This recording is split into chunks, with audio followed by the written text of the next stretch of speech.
ABN వారికి ధన్యవాదాలు. ఎందుకంటే ప్రజలకి ప్రభుత్వానికి మధ్యలో అండగా ఉండే విధంగా మరి గడిచిన 5 సంవత్సరాల్లో ఎన్నో కష్ట నష్టాలకు వచ్చి మేనేజ్మెంట్ కూడా ఈ పేపర్ నడపడం అనేది కత్తిమీద సవాలుగా ఉన్నప్పుడు కూడా ప్రభుత్వం చేసేటువంటి తప్పులన్నీ కూడా ఎండగట్టినటువంటి వారు ఈరోజు ఈ కొత్త కార్యక్రమాన్ని తాడేపూడిలో ఫస్ట్ వార్డు నుంచి నా కాన్స్టిట్యూన్సీ నుంచి ఏర్పాటు చేసినందుకు మరి మా హరిబాబు గారికి, ఏబిఎన్ కిషోర్ గారికి, వేదిక పెద్దలు మా ఎంబీ గారు వెంకటరమణ గారికి, అలాగే పవన్ గారికి, మన రామారావు గారికి, టీపీఓ గారికి, రాంపండు గారికి, నజర్ సోమేశ్వరరావు గారికి, ఇక్కడ ఉన్నటువంటి 33వ వార్డు 1వ వార్డు ప్రజలందరూ కూడా పేరు పేరున ఉదయపూర్వ నమస్కారం. ఇవాళ సమస్యలు చాలా ఉన్నాయి. కారణం దానికి గడిచిన 5 సంవత్సరాల్లో ప్రభుత్వం పనితీరు అనేది ఏం లేదనే విషయం మీకు తెలుసు. మరి ఇవన్నీ కూడా మనం చేయాలంటే డబ్బు కావాలి. ఆ డబ్బు అనేది అసలు ఖజానా నిల్లు అనమాట. 22 కోట్లు నిల్వతో అప్పచెప్పిన పురపాలక సంఘం కాంట్రాక్టులు బిల్లులు ఇవ్వలేని పరిస్థితి. ఇంకా ఎక్కడా కూడా ఒక రోడ్డు కానీ ఏం లేదు. 14 కోట్ల బకాయిల్ని అలాగే ఉంచేసి మరి ఎక్కడా కూడా డెవలప్ చేయని విషయం మనందరికీ తెలిసిన విషయం. మరి ఇప్పుడు మనం పని చేయాలనుకున్నప్పుడు ఖచ్చితంగా మరి అందరూ ట్యాక్స్ వసూలు చేస్తారు. కొంచెం కఠినంగా ఉన్నప్పుడు కూడా మీరు ఎవరు అనిదా భావించవద్దు. అధికారులని మీరు కూడా సహకరించండి. ఈ డెవలప్మెంట్లో మీరు కూడా పాత్రదారులు అవ్వాలని నేను కోరుకుంటా ఉన్నాను. ఎందుకంటే మరి అన్ని చోట్ల చూద్దాం, ఎక్కడ కూడా రోడ్లు కానీ, డ్రైన్లు కానీ, పార్కులు కానీ. మా టైంలో దాదాపుగా మేము 5 పార్కులు మేము నిర్మించాం. అప్పటి వరకు ఏం లేదు. చిరంజీవి గారు 25 లక్షలు ఇస్తే మా నాన్నగారి పేరు మీద 15 లక్షలు ఎక్స్ట్రా ఇచ్చి మరి 33వ వార్డు చిరంజీవి పార్క్ మనం స్టార్ట్ చేయడం జరిగింది. అదే ఓపెన్ జిమ్ పెట్టించాం ర్యాకెట్ పార్క్లో, ట్రాఫిక్ పార్క్ పెట్టాం 33వ వార్డులో, మరి గవర్నమెంట్ హాస్పిటల్ దగ్గర అక్కడ పార్క్ పెట్టించాం. కానీ ఇవన్నీ పెట్టించాం కానీ దీన్ని ఎక్కడ మెయింటెనెన్స్ లేదు. లక్షలాది రూపాయలు, కోట్లాది రూపాయలు ఖర్చు పెట్టి ప్రజాధనం దుర్వినియోగ పరిస్థితి కనపడుతుంది. కాబట్టి మనం రాగానే మళ్ళీ చిరంజీవి పార్క్ని మళ్ళీ అంతా పాత ఎంఈ గారు ఉండగా అదంతా శుభ్రం చేయించాం. ఇప్పుడు అక్కడ అటెండర్ని పెట్టి అదంతా శుభ్రం చేసి అక్కడ ఉన్న వారందరికీ మరి మళ్ళీ పాత స్టైల్ ఎలా ఉంటుందో అదే విధంగా మన పార్కుని చేసే విధంగా టెండర్లు కూడా పెట్టడం జరిగింది. అదేవిధంగా ఇక్కడ రోడ్లు లైట్లు మన టైంలో వేసాం. ఎల్ఈడి లైట్లు అన్ని కూడా ఉచితంగా ప్రభుత్వ సొమ్ము కాకుండా ప్రజా విరాళాలతో నా విరాళాలతో చేసాం మొత్తం ఊరంతా. ఇప్పుడు తర్వాత ఎక్కడ కూడా లైట్లు వేసిన పాప అనుకోలేదు. ఇప్పుడు దాన్ని లైటింగ్ సరిపోవట్లేదు కాబట్టి కొత్త లైట్లు వేయమని చెప్పి ఇక్కడ ఉన్నటువంటి ప్రజలంతా అడుగుతున్నారు. ఖచ్చితంగా ఒక వారం రోజుల లోపలనే ఆ లైట్లన్నీ మార్పిస్తానని కూడా మీకు తెలియజేస్తా ఉన్నా. పోతే ఈ రోడ్డు చాలా రద్దీగా ఉంది. మరి రోడ్డు వైడింగ్ చేయాల్సిన అవసరం ఉంది. మీరు దానికి అందరూ మీరు బద్దులై ఉంటే రేపు పబ్లిక్ నుంచి కూడా మనం ఏదైనా చేయాలనుకున్నప్పుడు పబ్లిక్ కోఆపరేషన్ కావాలి. ఇదేదో నా స్వార్థం కోసం చేసేది కాదు. మెయిన్ రోడ్ అయిపోయింది. ఇది దాదాపు ఒక 200-300 బస్సులు తిరుగుతూ ఉన్నాయి. ఇక్కడ పిల్లలు, మోటార్ సైకిళ్ళు, ఒక 2-3 నెట్ కాలేజ్ ఇక్కడికి వచ్చింది. అదేవిధంగా శశి కాలేజ్ ఉంది, ఆంధ్ర యూనివర్సిటీ క్యాంపస్ ఉంది, మరి గర్ల్స్ హై స్కూల్ ఉంది, ఇక్కడే మరి వాకింగ్ ట్రాక్ ఉంది, ఇక్కడే మన క్రికెట్ స్టేడియం నిర్మించినటువంటి ఎదర భాగాన్ని కొంచెం లోనకి మనం సర్దుకోవాల్సిన అవసరం ఉంటుంది. అభివృద్ధి చేయాలనుకున్నప్పుడు మీరందరూ సహకారం అందిస్తా ఉన్నాం. ఇప్పుడు ఇది కట్టించాం మేము. అప్పుడు దీనివల్ల ఎవరికి ఇబ్బంది లేదు. మహా అయితే ఎదరకోట పోతుంది, ఎదరకోట పోయినా రోడ్డు వెయిటింగ్ చేసుకోవచ్చు. మరి ఇల్లు ఉన్న ఆనర్స్ అందరూ కూడా 10 అడుగులు ఇక్కడ నుంచి కొట్టమని చెప్పి టీపీఓ గారికి మరి రోడ్డు సెంటర్ చేసి అటు 5 అడుగులు ఇటు 5 అడుగులు కొడితే కనీసం బస్సు వెళ్ళినప్పుడు వచ్చినప్పుడు ఈ రోడ్డు కూడా మనం ఎస్వీఆర్ విగ్రహం దాకా రోడ్డు పోస్తాం, డ్రైన్ కూడా పోస్తా ఉన్నాం. ఇక్కడి నుంచి డ్రైన్ కనెక్షన్ ఇవ్వడానికి కనెక్టివిటీ కూడా ఏర్పాటు చేస్తాం. కానీ కళ్యాణ రామచంద్ర గారు సందు గురించి ఆయన చెప్తా ఉన్నారు. ఏ రోజున కట్టుకున్న ఇల్లు మీరు ఏ రోజు నుంచి ఎప్పుడు వేసారో రోడ్డు, మరి ఆ రోడ్లో నీళ్లు పైకి ఎలా ఉంటాయి మనం చూసాం. లెవెల్స్ అప్పుడు మరి రామచంద్ర కూడా తెలుసు. ఆ రోజు మేము కూడా వెళ్ళి మరి ఆ ప్రాంతం అంతా కూడా పరిశీలన చేయడం జరిగింది. నీళ్ళు ఎలా వెళ్తాయి చెప్పని నేను అడుగుతా ఉన్నా. మీరు కట్టుకున్న ఇల్లు మీరు వేసారు ఆ రోడ్డుకి, అప్పుడున్న పరిస్థితుల్లో మీరు రోడ్డు వేశారు. తర్వాత అంతా ఎత్తు అయింది. మరి ఎత్తైన రోడ్లోకి వేయాలంటే మళ్ళీ మీరు ఇల్లు కొంచెం లేపుకోవాలి. ఆ రోడ్డు లేపితే మళ్ళీ ఇల్లు డౌన్ అయిపోతుంది. ఎలా తీసుకెళ్ళాలి చెప్పండి, పరిష్కారం చెప్పని మిమ్మల్ని అడుగుతున్నాను. అలాగే రోడ్ నెంబర్ 7లో డ్రైన్ కట్టమని అడుగుతూ ఉన్నారు. అది తప్పనిసరిగా నిధులు రాగానే నిధులు లేపుతూ ఉన్నది పురపాలక సంఘం. ఏంటంటే నిజంగా మనం కట్టే పనులు 14 కోట్లు ఉన్నాయి. మీరు అన్ని డబ్బులు ఇచ్చి కట్టేస్తే తప్పకుండా అన్ని పనులు మనం చేయించవచ్చు. చాలా మంది ఎంప్లాయీస్ రాగానే నాకు ఫోన్ చేసి నా చెవిలో పెడుతున్నారు, సార్ మేము పనులు కట్టుకోలేమన్నప్పుడు మాకు టైం ఇవ్వండి అంటారు. మరి మనం ఎలా చెప్పాలి? వచ్చినప్పుడు పన్ను కట్టమని చెప్పాలా, వద్దని చెప్పాలా? గణేష్ టెంపుల్ అది డెవలప్ చేద్దాం. అవసరమైతే ఆ ఎదర్ షెడ్ తీసి ఆ పక్క సప్తా తీసి సర్కిల్ చేద్దాం. ఇటు పెంచుతాం. ఎక్కువ గుళ్ళు పోయిలా మనం చూడం. అలాంటి మీకు తెలుసు కదా, గుళ్ళు పోవాలని మనం అనుకోం.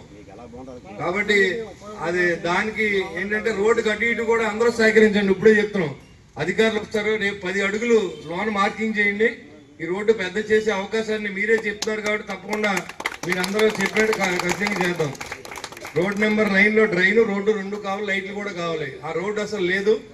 దానికి అందాక ఏమైనా వెళ్ళడానికైనా ఏదో నల్ల మెట్లతో చిప్స్తో రోడ్డు వేయించమని చెప్పి కూడా నేను అధికారులకు చెప్తా ఉన్నా.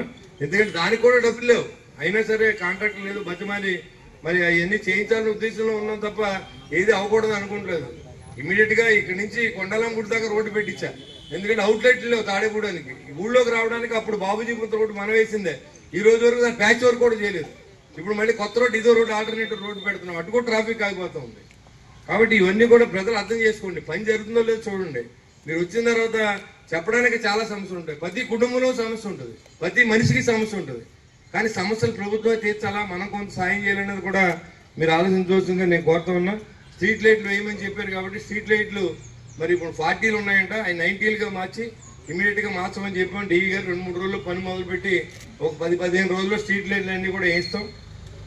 అలాగే పార్క్స్ డెవలప్మెంట్స్ గురించి అందరూ అడుగుతూ ఉన్నారు. ఖచ్చితంగా 33వ వార్డులో పార్కులు మనం ఉండగానే అవన్నీ చేసాం, కానీ మనకు సమయం సరిపడలేదు. దాన్ని పార్క్ కూడా డెవలప్ చేస్తాం. మరి పురోహితులందరికీ కూడా ఇక్కడ ఖాళీ ఇస్తానని ప్రామిస్ చేశారు పాత ఎమ్మెల్యే గారు. ఖచ్చితంగా న్యాయమైన కోరిక కాబట్టి అందరి ఇళ్లతో పాటు వాళ్ళకి ఇవ్వగలం. అంతేగాని ఓ ప్రైమ్ లొకేషన్ తీసుకొచ్చి మీకు ఇక్కడ ఇల్లు ఇస్తానని చెప్పడం కూడా కరెక్ట్ కాదు. మరి అందరికి ఇల్లు అయితే అక్కడ బిలో ప్రావర్టీ లైన్లో ఉన్న వాళ్ళందరికీ ఇల్లు ఎలా వస్తాయో ఆ రకంగానే మనం చేద్దామని కూడా తీసుకొస్తే ఇళ్ల పట్టాలనేది చంద్రబాబు నాయుడు గారు జీవో ఇవ్వడం జరిగింది.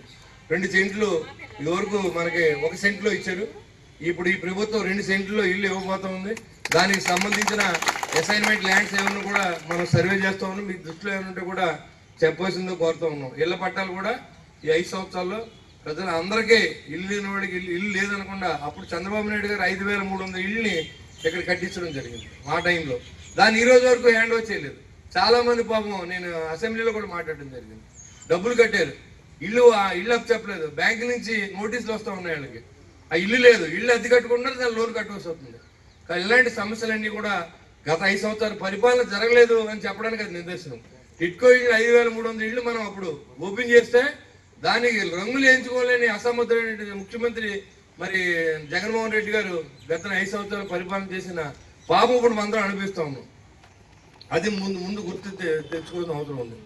మరి 5 సంవత్సరాలు 14 కోట్ల పనులు ఉంటే ఎంతమంది అధికారులు ఉన్నారు, సచివాలయ అధికారులు ఎంతమంది ఉన్నారు, మున్సిపల్ అధికారులు ఎంత ఉన్నారు, రెవెన్యూ డిపార్ట్మెంట్ ఏమైందో కూడా మరి నాకు అర్థం అవట్లేదు. అవి ఇమీడియట్ గా అవంతా కలెక్షన్ చేయమని చెప్పాం. ఏదైతే కాంట్రాక్టులు బిల్లు ఇవ్వాలి 11 కోట్ల రూపాయలు ఇచ్చిన తర్వాత మళ్ళీ పనులు మొదలు పెట్టించినప్పుడు ఖచ్చితంగా ఈ ప్రయారిటీలో మీరు ఇచ్చిన లిస్ట్ అన్ని తీసుకుని ఆ పనులు మొదలు పెట్టిస్తామని కూడా మీకు తెలియజేస్తా ఉన్నాం. మరి మిత్రులు పార్క్ దగ్గర మొక్కల వల్ల అనారోగ్యం అనే పరిస్థితి ఉంటే ఖచ్చితంగా మొక్కలన్నీ కొట్టేసి వేరే మొక్కలు కూడా వేస్తాం. ఎందుకంటే ప్రజల ఆరోగ్యం కోసమే పురపాలక సంఘం ఉంది తప్ప ప్రజల ఆరోగ్యం పోవడానికి కాదు. మరి మీకు చేసే సూచనలన్నీ కూడా తీసుకుంటాం, కానీ అన్నీ చేయగలం అనేది కొంచెం సమయం ఇవ్వాలి. ఇప్పుడు 6 నెలలు అవ్వలేదు. 6 నెలల్లో మనం మీరు అన్ని రోడ్లను కూడా పునరుద్ధరణ జరుగుతుంది. కనీసం మోటార్ సైకిల్ కూడా వెళ్ళిన పరిస్థితుల్లో రోడ్లు ఉన్నాయి. అన్ని చోట్ల కొత్త రోడ్లు వేస్తున్నాం విలేజ్లో వెళ్ళడానికి. మరి ఇవన్నీ కూడా ఎందుకో ఈ నిటి రోడ్డు ఇది అవుట్లెట్ కలపాలని ట్రై చేస్తాం. సిసి కాలేజీ దాకా వేస్తాము. ఇప్పుడు మనకి చేతనైనంత వరకు ఖచ్చితంగా అన్నీ మనం చేసుకుంటూ వెళ్తాం, కానీ దానికి సమయం కావాలి. ఎందుకంటే చంద్రబాబు నాయుడు గారి పరిస్థితి మీరు చూసారు. ఆయన ఒక కుటుంబాన్ని ఎలా నడుపుతాడో, ఆర్థికంగా ఇబ్బందులు ఉన్న పరిస్థితి, రాష్ట్రాన్ని కూడా అలా నడిపే పరిస్థితి కనబడుతూ ఉంది. మరి అలాంటి పరిస్థితిని మీరు అందరూ అర్థం చేసుకుని కొంత సమయాన్ని ప్రభుత్వానికి ఇమ్మని మిమ్మల్ని రిక్వెస్ట్ చేస్తాం. ఓ పక్కన మరి ఏదైతే సంక్షేమ పథకాలన్నీ మరి ఏదైతే మార్కు అన్నామో దాని ప్రకారం ఇవాళ 5 సంవత్సరాలు పట్టింది 1000 రూపాయలు పెన్షన్ పెంచడానికి. మనం 3 ఏళ్ళలో 1000 రూపాయలు పెంచి 4000 రూపాయలు ఇచ్చాం. ఆ 3 ఏళ్ళు బకాయిలు కూడా ఒకేసారి చెల్లించాం, 7000 రూపాయలు ఇచ్చాం. అంటే ప్రభుత్వం సత్తుగా పనిచేయడానికి మీకు ఎలాంటి అనుమానం లేదు. వాళ్ళు పవన్ కళ్యాణ్ గారి ఆశయాలతో నిజాయితీ అయిన పరిపాలనతో ఈ రాష్ట్ర ప్రజలను ఆదుకునే విధంగా ఉండాలనే ఆలోచనతో పనిచేస్తుంది ఈ ప్రభుత్వం.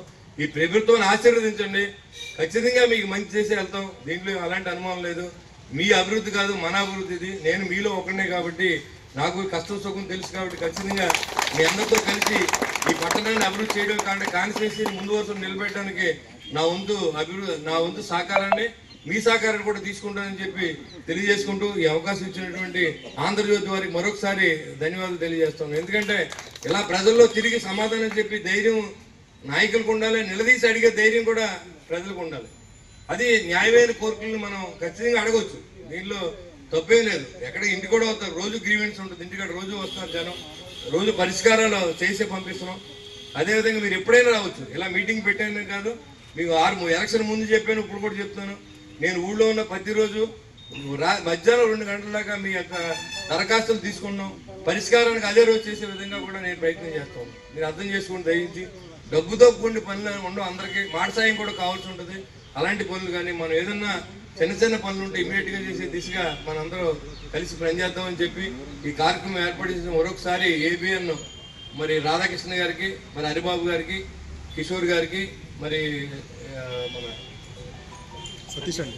సతీష్ గారికి, మన రవికి, అందరికీ ఏబిఎన్ స్టాఫ్ అందరికి కూడా మరొకసారి ధన్యవాదాలు తెలియజేసుకుంటూ ఇలాంటి తరచూ కార్యక్రమాలు మనకు జరుగుతూ ఉంటాయి ఇక్కడి నుంచి. ఎందుకంటే ప్రజల వద్దకే మనం అధికారులు తీసుకెళ్లి అక్కడ పనిచేసే దిశగా తాడేపూడిలో మొదలు పెట్టబోతా ఉన్నాను. అన్ని విలేజ్ని మరి పగలు అక్కడ దరఖాస్తులు తీసుకున్నాం. వారానికి 5 రోజులు అన్ని విలేజ్లు పర్యటించి అక్కడ అధికార యంత్రాంగంతో ఇమీడియట్ గా పరిష్కారం దిశగా తాడేపూడి ముందు వరుసలో ఉంటుందని చెప్పి తెలియజేసుకుంటూ నాకు చేతనైనంత వరకు మీకు న్యాయం చేయడానికి ప్రయత్నం చేస్తాను. డబ్బు లేకపోతే నన్ను అన్నిదా భావించకండి.